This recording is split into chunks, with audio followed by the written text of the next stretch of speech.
How to see estimated delivery time on Uber Eats. It's really easy. First of all, what you need to do is simply get into your Uber Eats, make sure you're logged into your account, then select the exact restaurant you want to order from.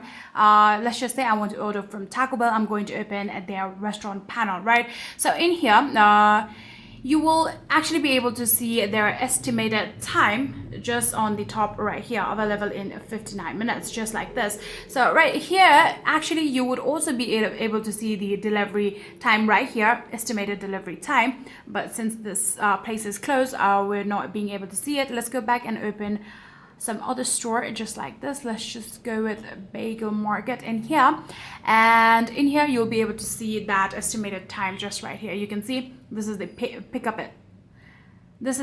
time, and in here let's just get with delivery, right? So in here you'll be able to see the estimated delivery time. Here you can see this is the 10-minute one. So just like this, you will actually be able to see the estimated delivery time on Uber Eats. If you guys do have any further queries, please let me know in the comment section down below, and that will be it for this video.